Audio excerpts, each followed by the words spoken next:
1, 2, 3. Welcome, ladies and gentlemen, to a brand new episode of VR 365. What is going on? My name is Anthony, and I've got a special guest today, guys, on VR 365. We like to do these interview shows. I really enjoy them tremendously because, you know what? Takes a hell of a lot of pressure off of me to have a special guest. I can go ahead and shoot some questions their way and get their responses, and then we just see how the conversation plays itself out. And this week I have Erik Hartley coming in as our guest, E-, as you might know in the VR community. Erik, what is the story behind E-? I don't actually know the story. Yeah, sure. So E minus actually, a long time ago, I had a failing grade in a college course, and I was like, oh man, I'm gonna fail out of school. This sucks. And somebody was like, no, you're not gonna fail. You might get close. And that's where E minus came from, because E minus is as close to a failure as you can get, even though most people don't get E's in anything. Yeah. I kind of thought it might have been related to that. Like, okay, you can have a D, you can have an F, and then what Right. would it go to after that is E, and then E minus. You know what it almost reminds me of is like in the NBA, you'll have certain basketball players that want to have the number 00. Right. And psychologists will say, oh, they have this like idea of themselves that they're undervalued or something, and they come up with these weird ideas. I don't know if there's any relation to that with you and the E minus thing, where you're almost like what would it be called, where you're like downplaying your Right. level or whatever, sort of Yeah. say. But yeah, so anyways, we do have Erik Hartley today. We're looking forward to this. But the one thing I did want to remind everybody out there is that you should probably go ahead and check out Erik's channel, and be sure to go ahead and subscribe to his channel. And this is his channel right here. We're taking a look at it. And actually, let me get over to where it is. And like if I click on videos here, and we look at all the different videos he does, lots of videos all the time.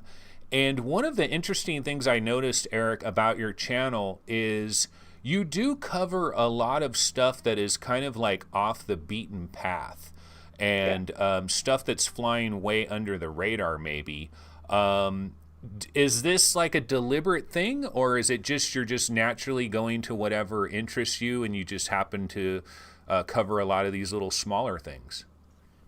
I think really I try to look for things that are using VR in a unique way. And a lot of the AAA titles, well, the few that we have, don't really do that. They're really sticking to that same mechanic. In this case, what you're playing back right now, this is actually just an emulator that plays Nintendo titles. But there's a ton of stuff out there that I Oh, made my channel. wait a minute. Sure. 3D Mario Land? You can play Yeah. this in VR? Yes. Oh, hell no. Is this like the Nintendo DS? It's Like the emulator? 3DS. 3DS. 3DS. Yeah. Yeah. Oh my So God. so yeah, it does the full stereoscopic 3D. I didn't have head tilt. Actually, I guess I did. Yeah, for this video, I did. So you can actually like peer down to the different screens, because those have the two screens on them. So it's pretty cool stuff. Um, Wow. but I started my channel specifically because I wanted to bring attention to those little things, because I always feel like the little things are the things that get people interested in a topic. So VR is still growing at this point, and I feel like virtual reality with these little concepts, kind of in the Atari 2600 style era, where people had just little pixels on a screen, that's really what's happening right now with VR. We're still at that early stage. We might have the Game Boy now because we've got the Quest, but we're not at the super sophisticated PCs and consoles that we have today just yet. So I want to Yeah. highlight that. Yeah, I actually totally agree. I couldn't agree more. In fact, see, I'm from the era. I was a little kid when we had the Atari 2600. So when we were having this Atari 2600 era, and when that was like the first time you had a home video game console. I mean, Right. maybe there might have been like Odyssey or some other ones, but it was the first one that anybody knew anything about, where you actually had these individual cartridges. And it was the old routine of buying a cartridge and you plop it in and you play a game, and it was pretty revolutionary. And that was when we first got it. And what people might not know is that in those really early days of the Atari 2600, developers had no idea what the hell they were doing. This was That's this right. it was a open frontier, it was totally unexplored territory, and so no one really knew what they were doing. So people were experimenting in all these different areas, and some of them were spectacular failures. Others were like, oh, this is a really interesting idea this person came up with. But it's very experimental. And I think we are kind of in a similar situation in VR. And one of the things that you brought up there, in terms of like, if you just concentrate on like the big AAA games like Saints and Sinners, Half-Life Alyx, Boneworks, these bigger games, that because there's so much pressure on these companies to make their money back on their investment, that they're going to follow a very kind of a narrow pathway, and they're not going to get too far in any experimental kind of direction. And so because we're in these early days, you kind of enjoy seeing these more eclectic experiments that are going on out there.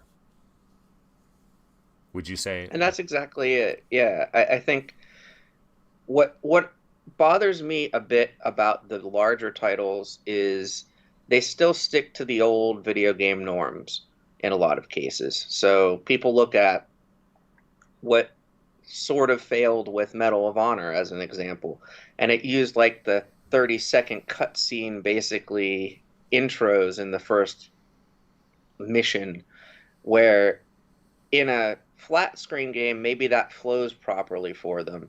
But in VR, you're just sitting there waiting for a loading screen and just sitting there in darkness. And when you try to present something like that, it just looks like a normal game. And people are like, oh, I have Call of Duty right now. I can just go keep playing that. It doesn't really, to me, draw people into the new medium that we have. Yeah, here's an interesting thought. It's similar, somewhat related to what you're talking about here.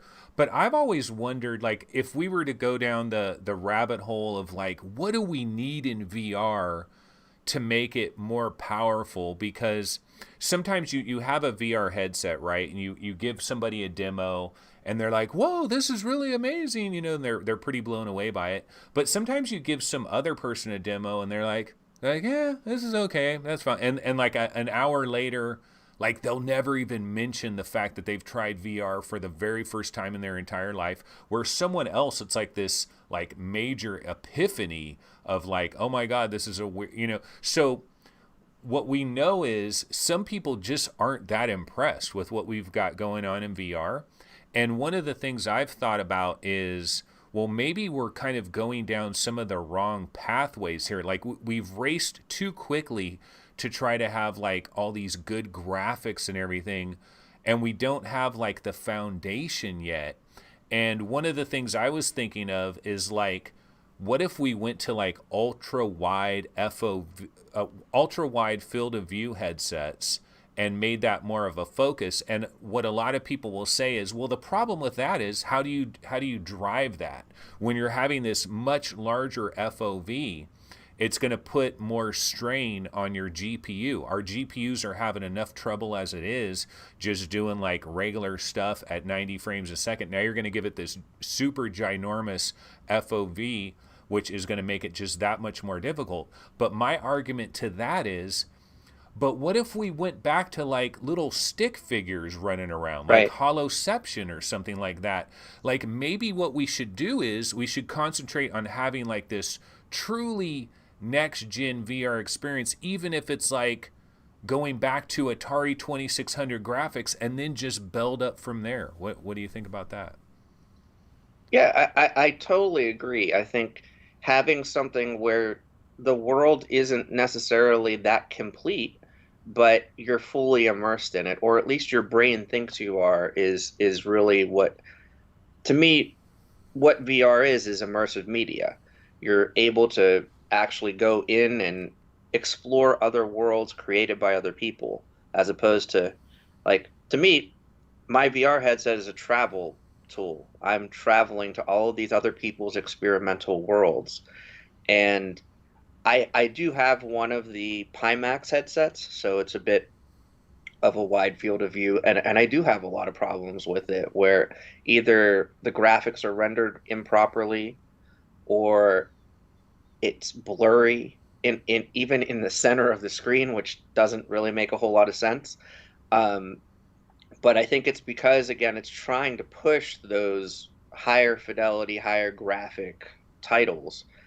Where if we did have something that might be a little bit simpler, if you think back to the 90s, I've seen clips of it, I've never tried it. There were games like Dactyl Nightmare and things of that nature where it was just like little polygons with different shapes, and that was really what the entirety of the graphic rendering was at the time.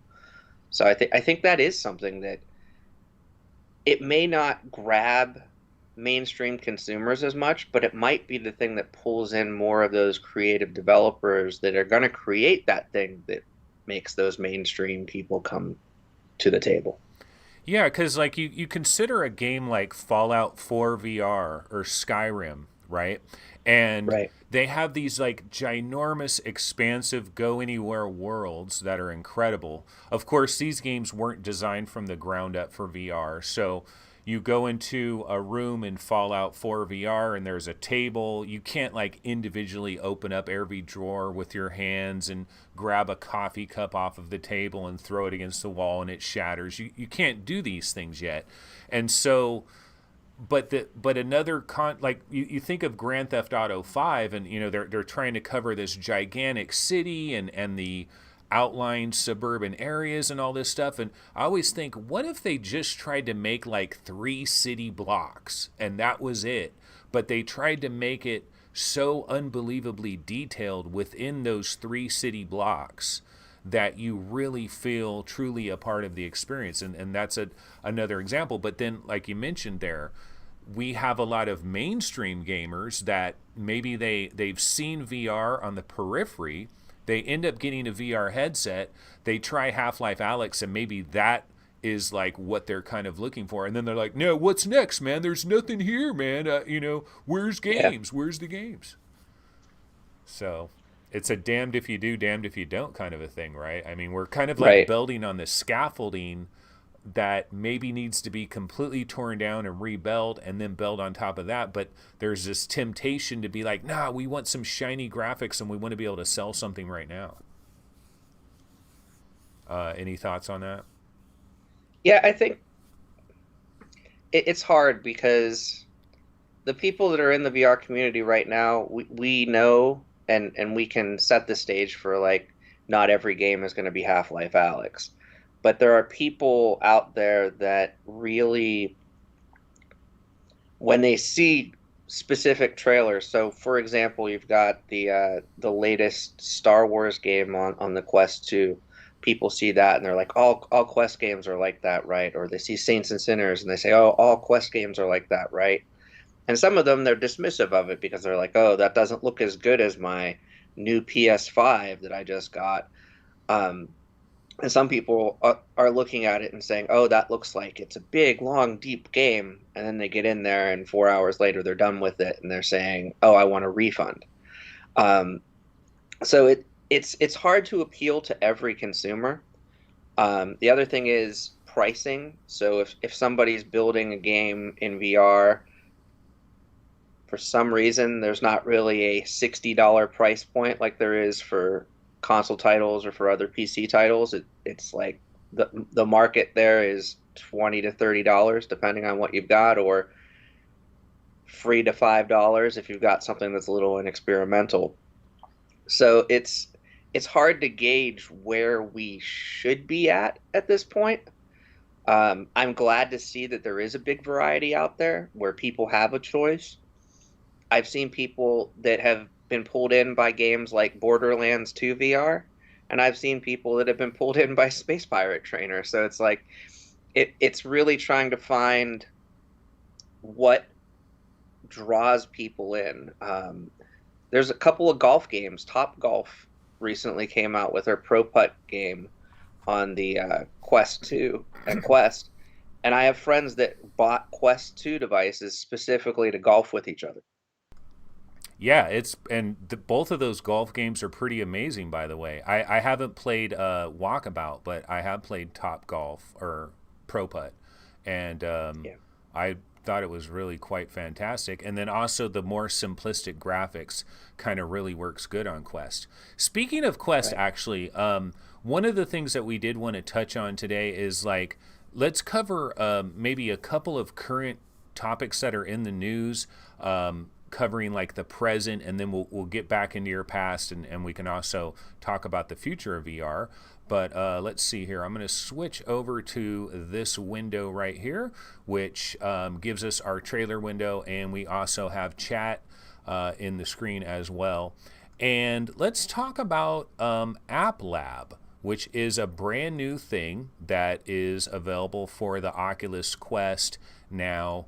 And it's kind of interesting what's going on here, because like if we think about App Lab, before we ever heard of App Lab, we heard that they were going to be doing this. And I don't know about you, Eric, but like when I heard that, oh, we're coming up with this new way where developers are going to be able to tweet out a URL, or or on their website they might just have a URL or something, and you just basically copy that URL, you get into your Oculus account, there's like some place where you're going to put that, there's some kind of system like that is what we kind of heard about.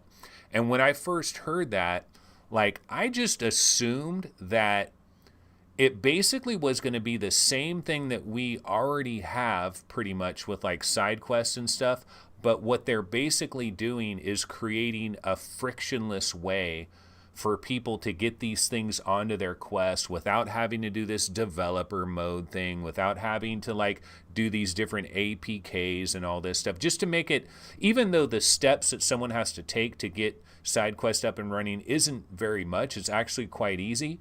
We know that, look, a lot of us are quite lazy, and if you have multiple steps, people like will do one or two steps and they're like, hell with it, I'm just going to play the stuff that's officially on the store, I'm not going to bother with it. So let's make an easy way for people to try these things, but let's keep them hidden still, because there's this idea of potentially poisoning the well.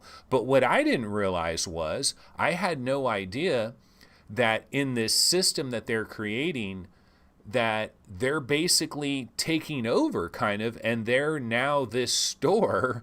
like I didn't like, here's what I thought. So right now on the screen, I have a trailer, in our trailer window, I just have some of the different images of some of these games and apps that are currently in the App Lab. And a lot of them are free, but some of them do cost money. And what I thought was going to happen was, once this system happened, I didn't know that you'd actually be buying these games from Facebook.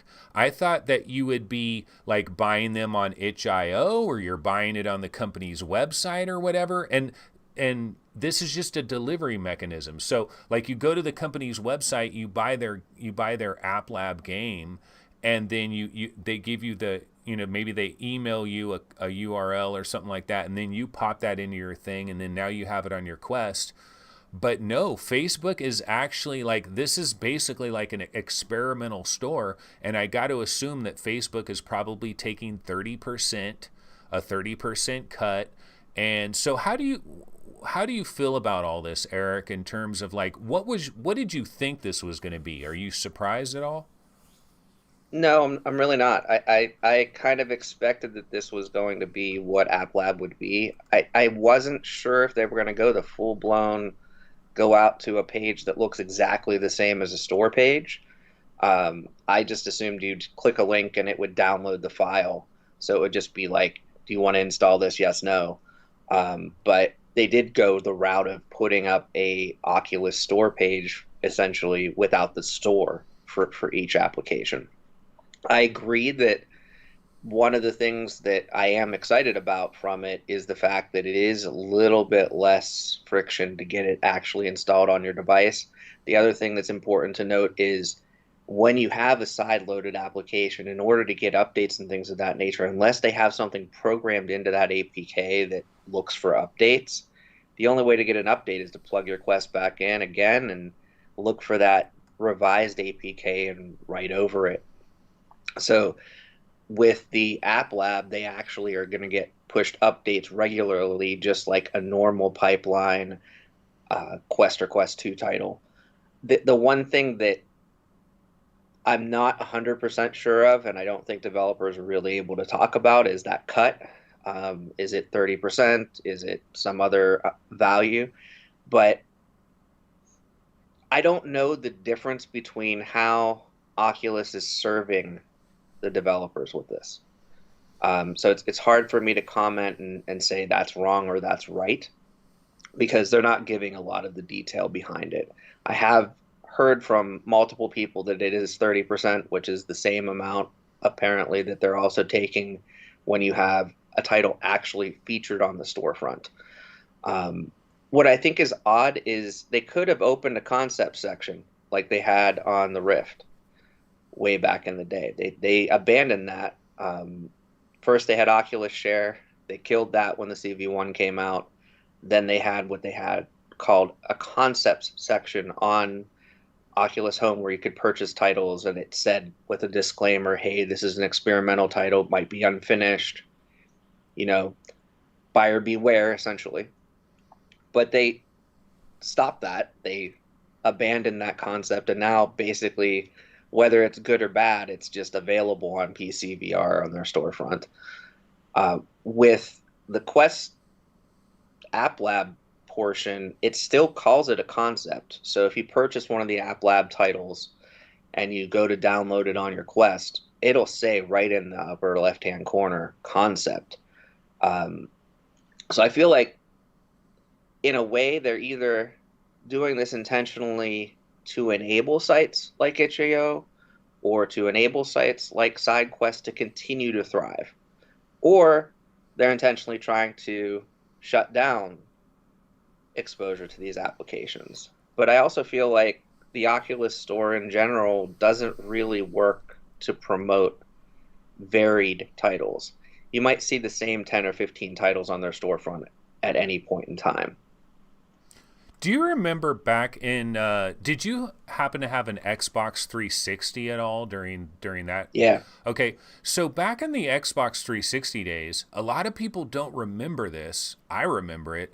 They had this like experimental store at one point that was on the Xbox 360, and anybody could make any crappy little thing you could imagine, and they could price it at like 99 cents or whatever. And so people were making all, like, there was some legitimately good stuff on there, but there was absolute crap on a stick as well. But like Xbox was like, yeah, this is like, I forget what they had a name for it, but I know they shut it down.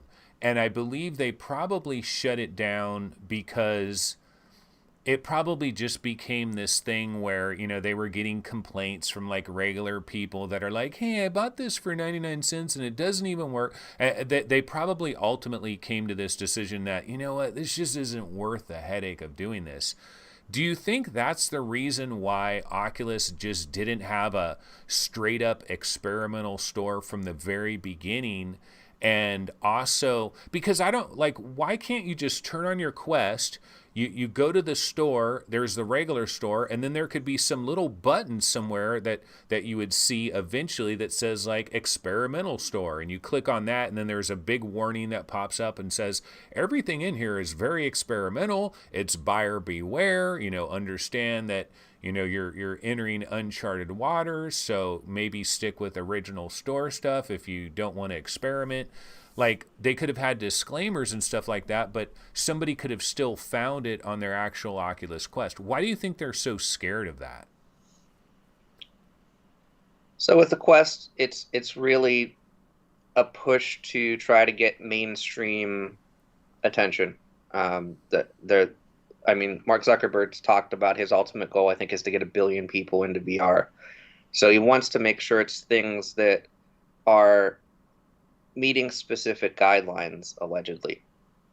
Now, I don't know exactly what those guidelines are, but things like, is it going to make you motion sick? Is it going to render at less than 72 frames per second from time to time? Is it going to do certain things? I'm sure are factors. The other thing I've noticed is anything that has maybe bought assets, where you're basically dropping in, just like I made this Unity package into something that's functional in VR. Like you're just using sample code essentially. That type of thing's going to get thrown out. And they do a lot of things like, almost like if Oculus is going to make it themselves, or if they have plans to make it, they won't allow your application that does the same thing on the store. Yeah. So I think part of it is that they want to curate the titles to make it so that it's something that's appealing to the mainstream and it's safe. But But part if of they it's had, also to kind of have their own control over yeah. the But titles. if they had, like, I understand, like, if you talk to Bosworth or somebody, or like one of the Facebook people about it, like a couple of years ago, they would basically say that, they would kind of say a lot of what you just said there about like comfort and stuff like that. But I think what they're really worried about was kind of poisoning the well, is where, they sell these things and like a soccer mom or somebody buys a Quest, Right.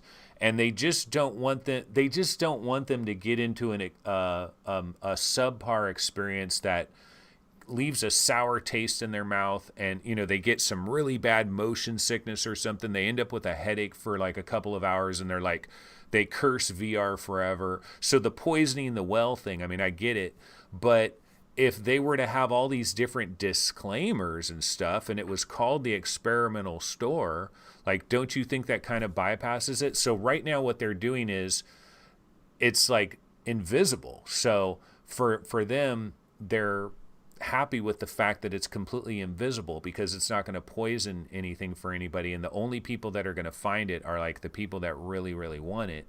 But then it also makes discoverability really difficult. But you think, I mean, just like disclaimers and stuff aren't enough? I think disclaimers are fine. And, other storefronts for other devices, I have a Magic Leap 1, and the Magic Leap 1 has an experimental storefront right alongside the regular storefront.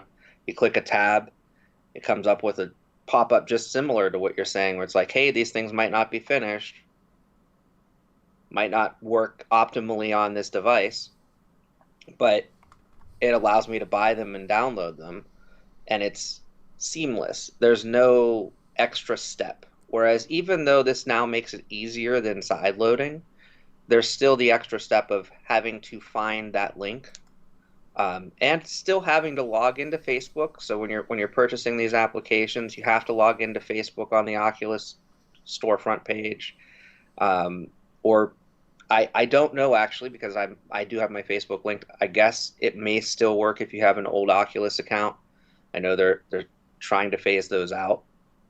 But once you click that, you're basically purchasing it on the Oculus storefront page, just like what was showing on the screen a few minutes ago. Like, it looks and feels exactly like an Oculus homepage, for that game. So each App Lab game does come up with a disclaimer before you download it. It says this is an App Lab title. It's got an OK message that you have to accept. So it's a little bit odd the way that they've done it. Like I said, it may have been a conscious effort to make sure that things like SideQuest still exist. Because SideQuest at this point now, to me, like some people are like, oh, SideQuest is dying because it's going to remove the need to sideload games. But to me, SideQuest is the best place to actually look for new content, for content discovery, because they have things arranged in a way where you can see the newest titles up front, or you can see specific categories. Honestly, I feel in a better way than Oculus does for themselves. I wonder, so on side, like, I don't use SideQuest very much. I've used it a couple of different times. It's just such uncharted waters that it's like, I got so many like official things that I gotta like pay attention to. So I kind of like have like avoided SideQuest a lot. But what I don't know is, can you actually buy games like through, like, does SideQuest have, like, can you put a credit card into SideQuest and buy like to the top from SideQuest, or do you have to go to itch.io? You have to go to like Right. Electric Hat Games website or whatever. Do you know if can you buy something like off SideQuest, and do they get like a small cut, or no at all? I don't think they have actual like their own storefront. I may be wrong. I've never seen it. I've purchased from itch.io. I've purchased from First directly, but I've not clicked a link and got to a cash register on the SideQuest site itself. So I think it's more just a curation where they're putting everything out there on one page. And again, even SideQuest has some parameters where they will deny applications. The There's a Pokemon VR game that's out there. When it was first launched, until they made some changes, they were actually not approved for SideQuest. I don't know if it was related to copyright sounds or things of that nature. Obviously, it's out there now if people want to go look for it. But that's the first one I heard of where it was like, no, we were told we couldn't put it up on SideQuest. So there is some restrictions available there, but for the most part, there's a lot different variety of things that you may not see ever go to a real Oculus Home event. And to me, even having itch.io links and things of that nature there, sometimes it's better to have it all in one place. If you've got a developer's link alongside the itch.io link, alongside the App Lab link, having those different options available there, you're still drawing more attention to the application itself, as opposed to go find it, which is essentially what Oculus is saying. Yeah, of course. I mean, lots of little websites and things will pop up that will like try to become the place to be to find out about all of these things. So that'll happen too. But just, I'm going to go over to the web browser here and see what you're talking about is this little pop up right here. Like, this is a Ancient Dungeon beta on App Lab, and it Right. says available through App Lab. It says this app is available through App Lab and may be experimental or still in development. Warning, apps from App Lab haven't gone through the full Oculus review process, so they may include unknown issues relating to comfort, performance, and other factors. And then you go ahead and click OK, and then you're able to get in. But yeah, I was pretty surprised. Like, I didn't think we would actually get like straight up store pages like this with like, all the information here, the website, the release date. I guess this is probably when they had like a little beta where this was going on, and then an explanation, and then there's also an additional warning at the bottom where it says warning, apps from App Lab haven't gone through blah blah blah, same thing that we just kind of saw. And you can they have trailers and they have screenshots, and so it's kind of interesting that it's like the same old thing as the regular store, but it's just this hidden thing. But now the other concern that we have too is, like, one of the things I thought was, once they had this system, I didn't know that the developers still have to like wait for Facebook.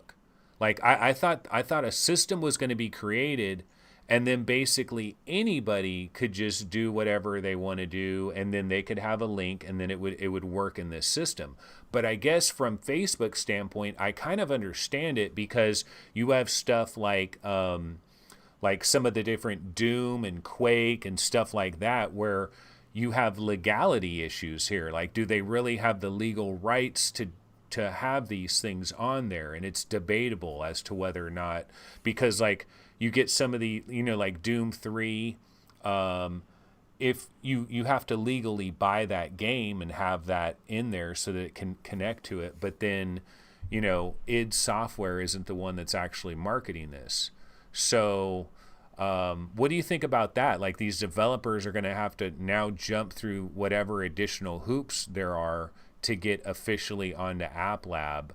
Have you heard anything from, have any developers spoken up about this, or is anybody complaining about it? So there are people complaining about it. I'm not going to like go into names or anything of that nature, but there are also people that are excited about it. Um, I'd say right now the proportion seems to be a little bit more negative. It's like Oculus is taking my money. Oculus is making me go through basically the same steps that I would to get approval for the store. But I think for the store, even to start the approval process, they don't look at a product, they look at a pitch now. They're looking more at like, is this something that might be commercially viable at a price point of, I think they said 9.99, it might be 19.99. Um, so they're not even looking at your product. They don't care how polished it is or how good it is or how many hours of gameplay you have. They care about how much money they can make.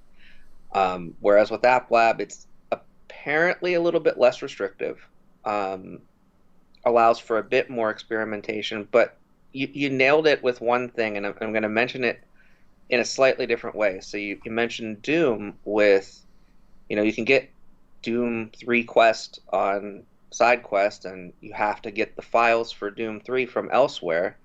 One of those places that you can go to get those files is Steam. Another application that hooks into Steam for Steam VR streaming is Virtual Desktop, and you have to get a special separate APK to unlock that performance. You can't go into their VR mode where it's actually streaming VR wirelessly to your headset directly through the Oculus Store purchased Virtual Desktop. And I Mm. think it's because of that hook to a potential competitor or another company's site that's part of the reason why they're denying some of these applications. Yeah, we got to wait for the Guy Godin breakdown where I'm sure Guy Godin has very extensive thoughts about all of this from a virtual desktop standpoint, and people are going to be concerned about that. But let's see, going back to the web browser here. So there's this page on the Oculus Quest subreddit. It's like a little wiki fact thing about App Lab, and it has a list of known apps and games, the free ones and the paid ones. And there's like about 12 of them or roughly that are here. And I was wondering, like, do you think in another week there's going to be like 35 of them, or is this going to be like a really slow burn where there's only a couple this week, a couple that week, or do you think we're going to get a lot more? I mean, does Facebook have somebody like going through all of these and trying to figure it out? So I've noticed a couple of others popped up temporarily, at least, with the Oculus page links on SideQuest. So I suspect those links were not functional at the time. So I suspect that there's probably going to be like a weekly rollout like they do with their own storefront. So Thursday is typically the day, Thursday at 10 a.m. Pacific is normally the time where Oculus will drop their new applications on their storefront. I'm wondering if they keep that same pattern with App Lab games where they do an approval where once a week they release them, which again is kind of like a why is it being delayed if it's already gone through the process and I've already got a store page. But a couple of weeks ago, maybe about a month back, somebody on one of the Reddit channels had apples and oranges. I don't know if you saw this. It was just a weird, silly picture of a guy's face Oh all yeah, stretched out I in saw this. that. Um, so I'm wondering if that may have been something that actually went through that App Lab submission process and mm. mistakenly ended up approved out there. Um, so it's hard to say right now. I do think though there will be continued approvals that go through like a timed approval process because I don't think they're going to roll out one title one day and 75 the next. I also think it's probably only going to be, like you said, maybe 35 at at this next week and maybe another 30 the following week, something like that. I know are definitely a bunch of developers that are working toward that App Lab process that may have previously been denied getting into the Quest storefront. Because the Quest right now, whether we like it or not, is really like where to go for VR at this point. It's got the most momentum going right at this current moment.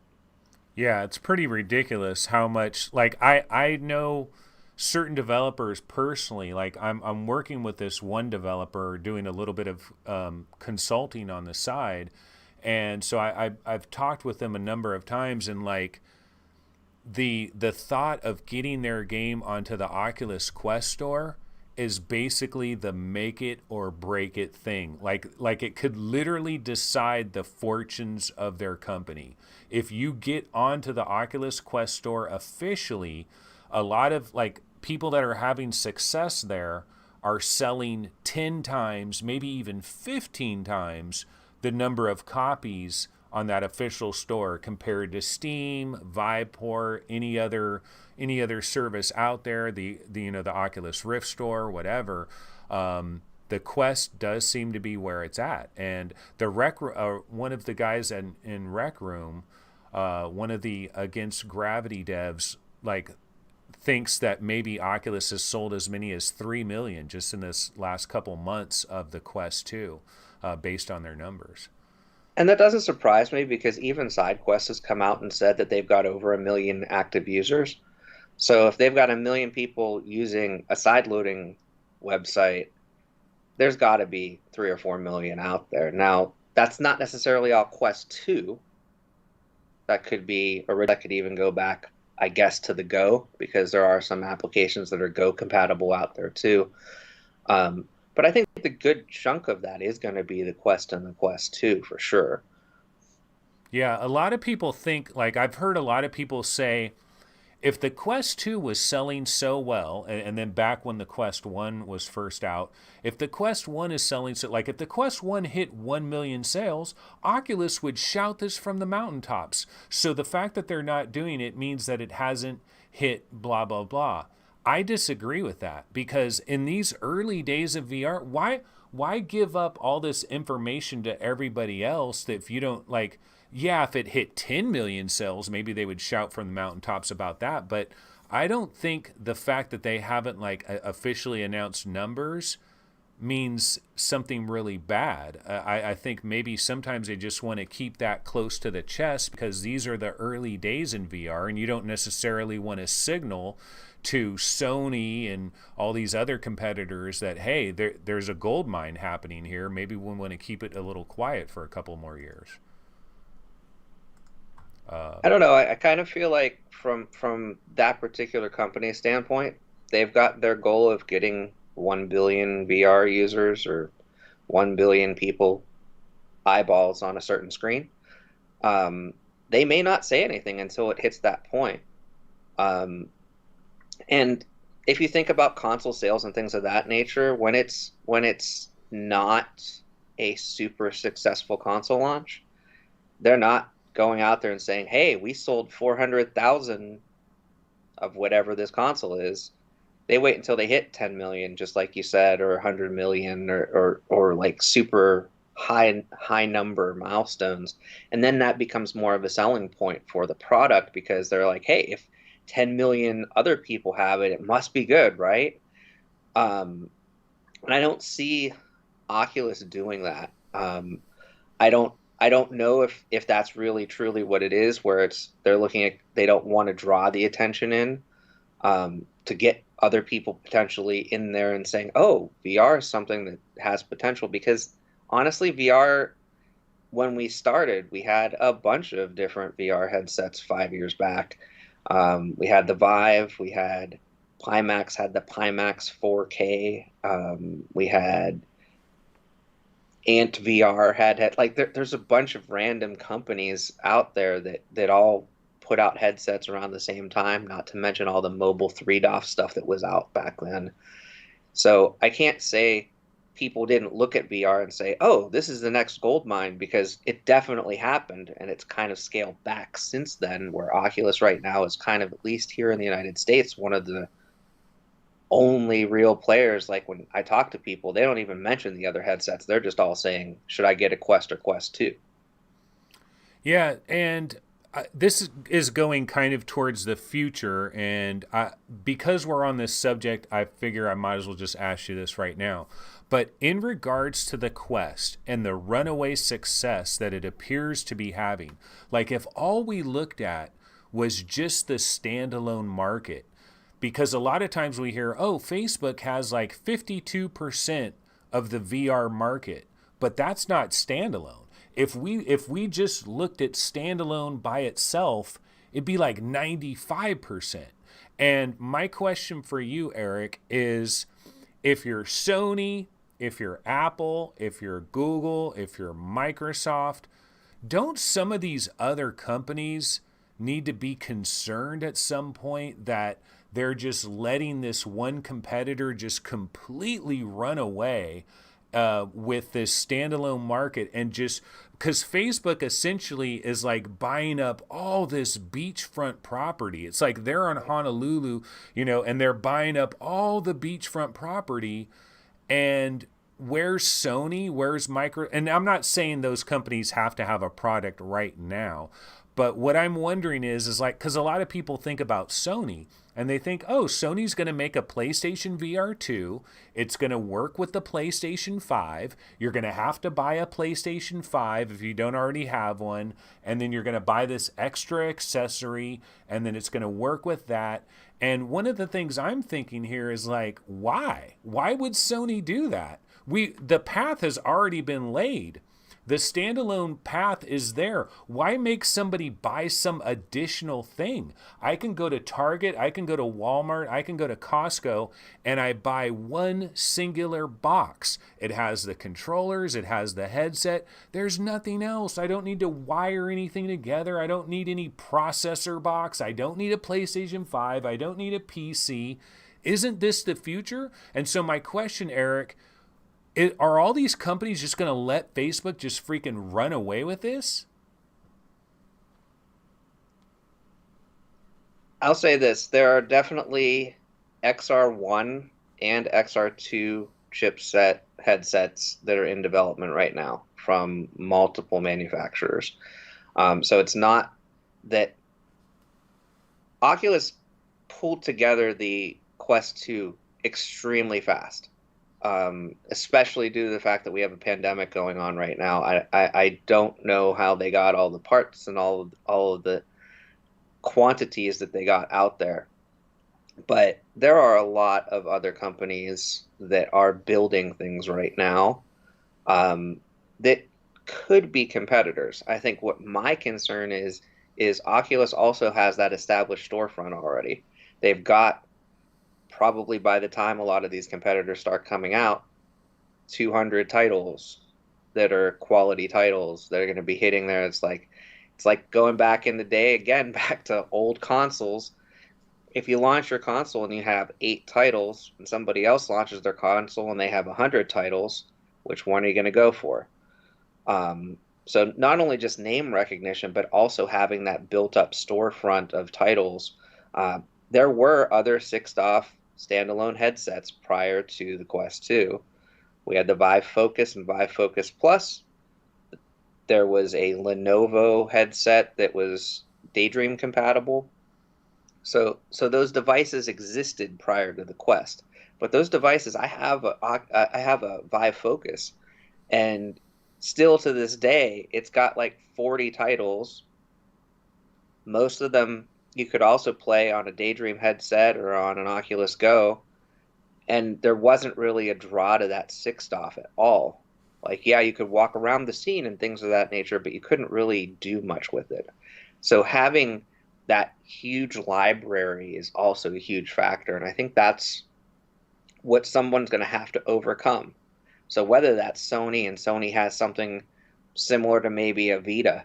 They had a great console with the Vita where you could play basically the same quality PC indie games on a portable platform. long before the Switch, if they had a Vita VR type device where you had something that was on the go all in one, standalone. Heck, they can bring back their memory stick if they want to. Whatever they want to do to store those titles is fine. But I do think that standalone is definitely the future. I don't think like there's been rumors of a Quest 3. I don't think that's coming in the near future. I think everybody knows that they should be working on whatever the next thing is going to be for them, because what they're looking at is, hey, we've got this library of titles at this point. We want to make sure people stay with us for that library of titles when all these other things hit. What I'm worried about though is like what you were kind of alluding to, that it's like the barrier to entry. It's like Facebook has done all this stuff. And so if like you're some other competitor, like if you're Google and you're looking at this and you're like, man, we do want to get involved in VR. And Facebook is like with this standalone thing, like we see what they're doing. They're carving out this path. There's going to be a Quest 3. There's going to be a Quest 4. There's going to be a Quest 5. Like they're in this to win this. They're not stopping. They're not slowing down. They've got a bevy of exclusive stuff, both games and experiences. Like think of all the exclusive things that you've never seen on Steam or any other store. You only see it on Oculus. I could list like 50 different things that you can only find on Oculus, and some people might say, well, some of those are small things but you need these catalogs. Catalogs are important. Right. That's why like Microsoft, for Xbox specifically, for Xbox to ever get into VR, they're so far behind the 8 ball that like I could see Phil Spencer and some of these companies like pondering it for like brief moments of time and thinking, yeah, we'd really like to get, but man, it's so painful. It's like running into a forest, you're going to get stabbed, but you have to run in there, because if you don't run in there, this like giant beast is just going to go unchecked and it's going to just keep growing bigger and bigger and bigger. But you know that if you run in there, there's going to be bloodshed. You're going to be violently affected. And I'm just wondering if Sony or Google or Microsoft or Apple or any of these other companies are going to want to deal with the bloodshed that they'd have to deal with just to even like put up any kind of resistance. There is one company that has had devices in the past that I haven't completely ruled out, and that's HTC. So HTC are still working on VR development. They still have Vive port going. They have now they have the Vive suite, which is a bunch of social things all interconnected together that they only really, I think, developed one in-house. Everything else they just kind of financially helped to support. But they've announced that they've got something that's coming. Now, is it coming that's for the consumer market, or are they going to make it another enterprise device? Is it something that's going to be truly a competitor to what Facebook's offering? Because the Cosmos came out, and it came out. Very few people that I know of are using that device regularly. The Cosmos Elite's a little bit better, but it's using the old Steam VR technology for tracking. So those are costly devices. So what I think the focus needs to be on is something where you've got a device that can match a price point, that can match that quantity of titles that's available. I think HTC, because they have Viveport and Viveport Infinity, right now might be the closest. Sony coming up right behind them if they have something that comes in the future, because Sony's got all those PSVR titles that are out there. And maybe those could be translated over into a portable standalone device if that's what they're going for. Because if you think about it, the PS4 is a little underpowered, and it ran all of those titles. Yeah. And one thing too, like, for example, if somebody did have a standalone headset right now that had an XR2 in it and it had the right amount of RAM, and it basically, they could, all these developers that have already done all the work, they've done all the work to build these games for the Quest. If they had another viable platform that they could spend like a couple of days fine tuning something so it would run on this other thing, they're going to port it over there and try to get some extra cells on another platform. Why not? So there definitely is an opening for this. And HTC, I mean, they have said that they may have some announcements coming this year, some other headsets that they're going to be bringing along. So we'll have to see. My big concern with HTC is I feel like their management is not good at all, and their customer service is pretty awful. The only shining star for HTC is Viveport Infinity, and what a shining star it is. I think it's just an incredible value. Your background there, is that like a Viveport background actually behind you? It's actually from De Magnete, Oh yeah, which is that's an right. upcoming game, but it is similar. Yeah. Okay, well, why don't we switch up and let's go back to the past. And let's go all the way back to 2015. So one of the things I like to do whenever I'm doing one of these interviews, especially if I got somebody for the first time and I don't really know their story, is what were you doing before VR? And so I typically say 2015 because most people in 2015 maybe weren't very aware of VR at all and they didn't have a VR headset. Some people did though. So if you go back to the year 2015, what games are you playing? Are you aware of VR? Did you already have a DK1 or something? Or, what's your story there? So it's interesting. Going back a year prior in 2014 is when I first really discovered VR. I didn't do anything in the 90s. I did not have a DK1. I did not have a DK2. But I was working at the time in San Francisco, and Google has Google I/O that they used to have as an in-person event every year. And Google I/O had an event in the Yerba Buena Gardens, and they handed out Google Cardboard to attendees, to people that had the right badges. I was not an attendee. I was just walking around playing a game. It was a location-based game called Ingress, which Niantic Labs came out with. I think it was in 2012 is when we started playing that. And I was just going over because they had unique items at the Google I/O event. So I was walking around the periphery of this event that was closed off to the public, and somebody was like, "Hey, I got this cardboard thing. You want to try it?" And they were just like handing it down a line of people. And I picked it up and I tried it, and I was like, "This is actually kind of cool." So at the time, the only people that had them were the people at Google I/O, but quickly companies started selling them. Like, you could buy a kit from people. So I actually spent probably the most money that anybody else would for a Google Cardboard. I spent like $18 or $20, and I bought a Dodo case one. Still a piece of cardboard. That's all it really was. But I started experimenting with that, and there were some early titles that were ported over from the DK1, DK2 days. One of them that sticks out to me is a game called Proton Pulse, which is kind of like you use your head to be the paddle in a breakout game. And that really stuck with me. And the other thing that was interesting about having this VR display was I can't see 3D when you go to a 3D movie or when you look at those stereogram pictures or things of that nature. I just see like a trim, like a line around it.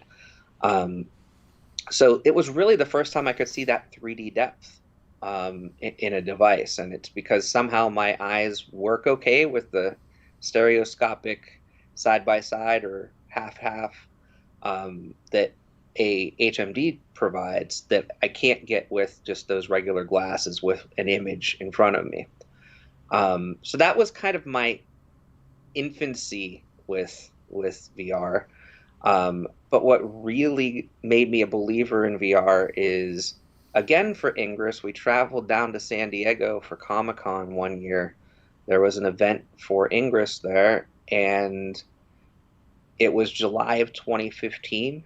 We were driving south to San Diego, and I saw the announcement that the HTC Vive would be demoed there.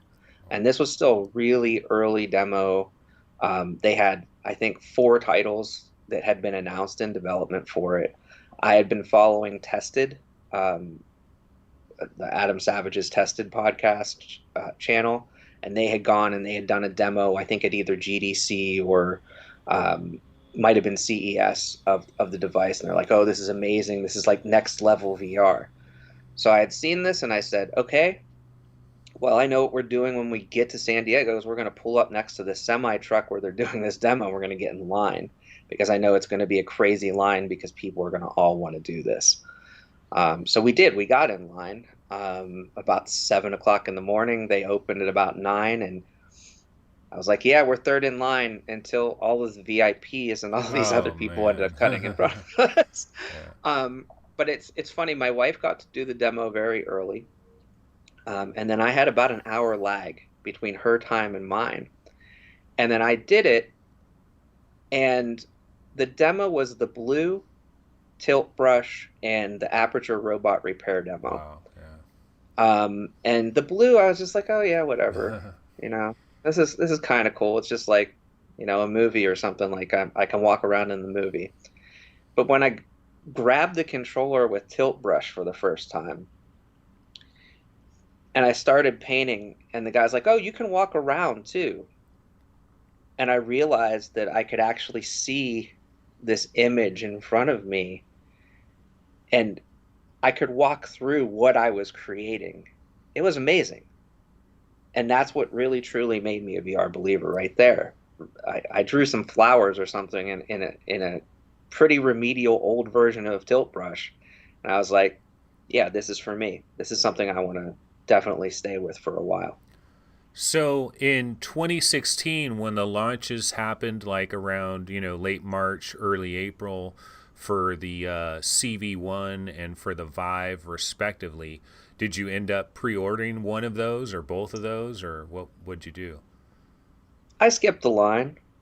So there was a Reddit post at one point in January from, I think it was an editor at IGN, where they said, hey, we've got this contest. You can go to this Steam VR developer showcase up in Seattle. All you have to do is post, whoever has the best comments on this post wins. And they had 20 people that they were going to send out. Valve thought it was just going to be locals from Seattle. They didn't expect there to be people that would actually spend money to fly in to go to this thing. But I think there may have been 2 locals, and everybody else flew in. And I ended up one of those lucky winners. A couple of other content creators that are still out there. Gold Vision was one of the winners. Tribal Instincts isn't really around much anymore, but he was one of them. Sadly, it's Bradley. Brad Lynch was one of those people. And we flew out. We went to Seattle, and I didn't realize that this was just going to be a day that was literally just the 20 of us. The day before, they had press in. So, like, you'll see coverage from Tested. You'll see coverage from other tech blogs and websites. That was the day before we went in. When we went in, they had an entire show, essentially, for 20 of us, with 12 different developer teams, hands-on with all of them. We got to play early versions of pretty much the whole launch lineup of Vive titles. And when we got home, a few weeks later, we got Vive pre-kits, and we were basically the beta testers for in-home use for the Steam software itself for a few months before it launched. So Wow. some of the things like how reflective surfaces are treated and things of that nature, they used our reports and our to help refine the software for consumer launch. Wow, that must have been pretty incredible. Like, just to actually go to Valve and be there, and just like that experience must have been pretty magical. You probably have a lot of fond memories of that. Yeah, it's basically become like an anniversary for me. Like every year I think back to, wow, it was just 5 years ago that this happened, or 4 or 3, and so forth. And all of those developers are still around. Like none of them have dropped out of VR. So it's good to see like Cloudhead was there. They've got Pistol Whip going right now. Stress Level Zero was there with Hover Junkers. They've got Boneworks, and they've got follow-ups coming in the future for that as well. Alchemy Labs was there. Radial Games and Northway were there. There were tons of teams that are still the front runners, still continuing to innovate in the VR marketplace. So you got this Vive Pre, and you set it up in your house, and you put the lighthouses where they needed to go, and you created this like volumetric cube of VR, and it's similar for me as well, because like when I first heard about Oculus, and they had these two sensors, and you just place them on a table, and you kind of have this like front facing VR experience, and that just didn't excite me that much. But then with Mobile World Congress and in Barcelona, when they really unveiled the Vive, and that was like the coming out party, and the lighthouses, and like, oh my God, there's these lasers that scan your entire room, and it puts you into this volumetric cube. Was that pretty like mind blowing, like when you actually got it into your house? And because in the early days, like in 2016, room scale was like a big thing, because Oculus wasn't really doing room scale and Vive was, and so it was like the big differentiator, and also having like the legitimate motion controls right at the very beginning. And now like we look at 2021, not a lot of room scale stuff going on. Everybody just kind of uses free locomotion. There's not a lot of walking around. Are you a little bit saddened that the room scale dream kind of died back in 2016 a little bit? I don't think the room scale dream has really died.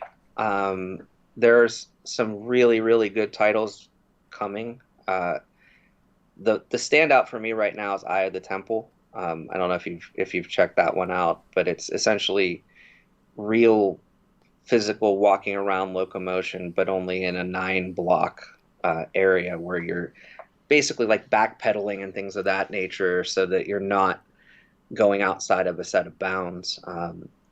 So there's still applications out there being built in a room scale style. I think what happened is, again, kind of that sense of what's the quickest thing we can get out that we don't have to do a lot of experimentation for, because we want to have a VR title. A lot of that happened, where it, again, we didn't have buttons on controllers on the Vive either. We had touchpads. Like they were trying to distance themselves from what a regular console experience would be. And now we're back to, we've got an A and a B on one side and a X and a Y on the other, with thumbsticks. And I feel like what's changed is we still haven't found that medium where we can have room scale, we can have our cake and eat it too, essentially, where we can have room scale, we can have it be a fully immersive experience. It can be adapted down to seated or standing, but truly built for room scale, and allows you to have that full immersion. I was really excited when the Valve Knuckles controllers were announced. I was like, oh, cool, we'll finally be able to really use our hands. And there's still, to this day, what are we, a year plus after that device shipped out, and there's not really that many titles that take advantage of it. So I think what I'd really like to see is that scalability, where Job Simulator did a great job with this even in the early days.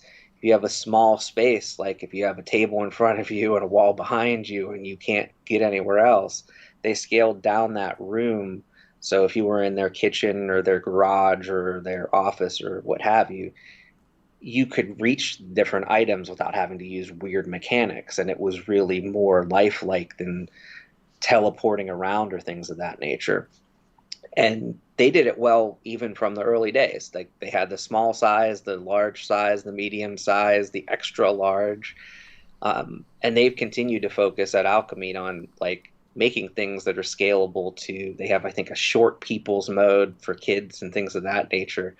um, where not a lot of developers either have the time or really think along those lines. And I wish more did, because, like I said, whether you have a standing experience, a seated experience, or a room scale experience, if you have the ability to build it so that it is more immersive and more fluid where you're moving your body around, it's huge. And it makes a huge difference and a huge selling point for VR right there, because you can't do that. I guess you could remedially with like the PS Move controllers or the Xbox Kinect, but you can't really do that with any other medium right now. Um, and I'm hoping to see more of it as we go. I know it's become more of a rarity than the norm, but I'm hoping to see more and more of those titles in the future. Did you ever play Unseen Diplomacy back in the I early did. days? Yeah. Yeah, Unseen Diplomacy is awesome. There's a title that's on the Steam Game Festival right now called Operation Armstrong, which I wish used that type of mechanic, because right now that one you're basically just moving around thumbstick style, for your character, but it felt like an expansion, like the graphical style, the different missions and things of that nature felt very much like Unseen Diplomacy.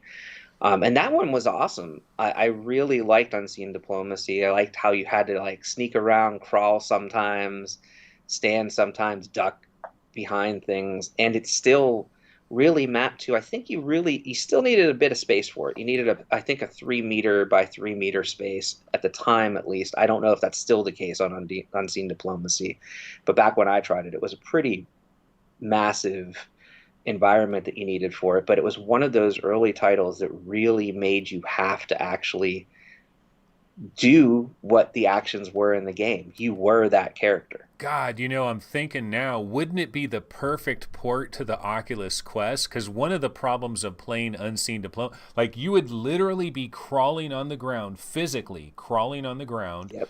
but you have you have your long VR cord that's trailing you, and you could easily get kind of caught up in it. But I Right. remember playing Unseen Diplomacy, crawling through one of those like vents, basically, like crawling through a vent. And I remember thinking to myself, in another year, someone's going to make one of these, but there's going to be an alien behind me, and I'm going to have a flamethrower. You know what I mean? And but we just didn't really get any of that. Like we didn't get Unseen Diplomacy clones. I thought that was going to be a thing. One thing I would like to ask you about is we talked earlier how on your channel you cover a lot of eclectic, smaller things that are flying below the radar. And have you heard anything about this thing called Custom Home Mapper, which is on SideQuest? Yeah. Because you've heard about that. Have you tried it? Yeah, I have. So what Custom Home Mapper does is it actually allows you to take a room space, and you can take a table, for example, and it's got a table object that you can place where that table is. If you have a couch or a chair, things of that nature, you can actually like build the borders around that couch or chair. And you can actually take your room and essentially make it so that it's that VR environment. It's very interesting. I've only used it probably for 20 minutes just to see how it worked and what the mechanics behind it were, but it's impressive to see people taking that level of detail where you can actually take objects that are in the real world, and it's not exact fits in some cases, but like that's a chair, that's a couch, that's a table. I can walk over to that couch now and I can sit down on it because I can see it here. Whereas, prior to that mechanism, if you have a couch in a VR setting and you go to sit on it, you land on your butt on the ground. So it's cool to have the ability to build something that's actually constructing around what your real environment is.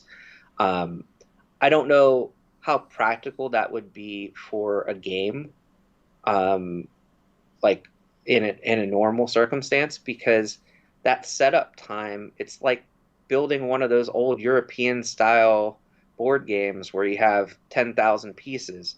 It's taking those 10,000 pieces to a different level where you're you're building your room as you're going. If you don't have a lot of stuff in your room, or you have just like one piece of furniture and a TV or something, it's not bad. But if you've got a more intricate room, like what I'd like to see is something like a real escape room type thing, where you've got drawers you have to open and things you have to do in a physical world where there's tactile items, in addition to just your normal furniture or appliances or things of that nature. So that's kind of what I'd like to see that expand off to, is you're using real world items almost as props within the game. There's a couple of location-based companies that do something like that. It's not really that involved. Dreamscape Immersive down in Los Angeles has some experiences where like you walk up to a wall and pick up a torch, and there's like laser pistols and things of that nature. The Void was one that for a while did the same thing, where it was like you have props in the real world. You can reach out and feel things on the walls, or feel specific props around you, sturdy yourself on a railing that's actually there. But those require you to have that fixed space. Where what I liked about that open, is it VR Open Home or something like that? Custom Home Mapper, yeah. What I liked about that one is you're actually able to kind of control what your own environment has in it. When you first did it, so like, because I was blown away by this custom home mapper thing, because this is kind of like one of the dreams that I have is like I've seen these videos that Qualcomm had for their XR2 like prototype headset with 7 cameras and all that. They have this one video where they show a kid, he's running upstairs and he looks like he's in Vanishing Realms, but it's like converting his house to Vanishing Realms. And then of course Facebook has something called Live Maps. We know that Apple's upcoming VR headset that's going to cost an arm and a leg is going to have LiDAR built into it, and it's going to be scanning your room. But the cool thing with this was, for me, this was like seeing the future of VR, like a sneak peek 3 years early. And they would, because they gave you this flag basically, like when you first started, it's like you basically have a flag and you go to like the corner of your room, you plant that flag, you pull that wall, you know, to where your wall is. And basically you're going around, like if you want to do it the right way, or like the really dedicated way, would be able to map the entire exterior walls of your entire house, or like if it's multi-floor, maybe just the bottom floor or whatever, floor, but you want to do the entire thing and then have all these different walls, and then like large objects that are taking up space, you make these little squares out of them, and then you texture map them with something. And so you know where your couch is, you know where your rocking chair is. Now, of course, it gets very dangerous because like we all have like things that come in our environment, they leave our environment. Somebody sets something down here one day, it's not there the other day. So this would be more ideal if you have like a real estate buddy that can let you into empty houses and you could just like go to town with it. But I thought it was unbelievably amazing. Like I think this is one of the most amazing pieces of software. It's like $8 or whatever. I know it's like a lot of people will like look at these games that the guy has made. The guy has made these games that like will scale to these different environments where you're playing all, and they're very simplistic, and it's not, you know, you're not gonna like, none of these games are gonna hold you over for 8 months like Skyrim VR or something. But you get this like glimpse of this future that we're gonna be in maybe just a couple of years, where we don't have to play VR in like a cordoned off little circle somewhere where we know we're safe. We're going to actually be like walking around our houses and stuff. So like, did you try like these little, how much mapping did you do? Did you just map like one of your rooms? Did you try to get? Yeah. I only did one room. I only did my living room at the time, which is completely different map right now because there's a completely different set of stuff in there. So I'd have to do it again. But yeah, I liked, it felt honestly like when you started App Owner Guardian with that little flag thing, because you were actually tracing the wall. And that's how I felt the first time I built a VR space myself, was like I need to trace where the walls are, where the borders are. Um, but I at the time had, I think, three chairs and a couch and a television was really all I mapped in. And it worked. And the fact that it worked was the most impressive thing to me. And then, you do have, I think at the time there might have only been four games. But I think he's expanded. I think he's got 8 or 16 now. And those actually work better in a room environment, even though your eyes are covered, than some of the AR stuff that I've worked with, where the AR stuff is supposed to actually be mapped to the environment. So I was really impressed with it. And I feel like, this is the early stage of this, where hopefully this will be expanded out and this will become more of the norm. Because I'd love to be able to just walk through my whole house and have an adventure. Oh yeah, I mean that's freaking the dream of all. I mean, imagine being a little kid. I was a little kid, and you'd use your imagination, and you'd be like, okay, this is the lava room, and you got to grab pillows, and you threw a pillow, you got to jump to a pillow, don't fall into the lava. I mean, just little dumb things like that. But I could imagine an RTS game like Brass Tactics, but it's like freaking expansive, you know what I mean? And you got like armies that are moving around, and you can like lay down on the ground and you see your little armies moving, and there's like rivers and streams and forests and stuff, and you got this like amazing view.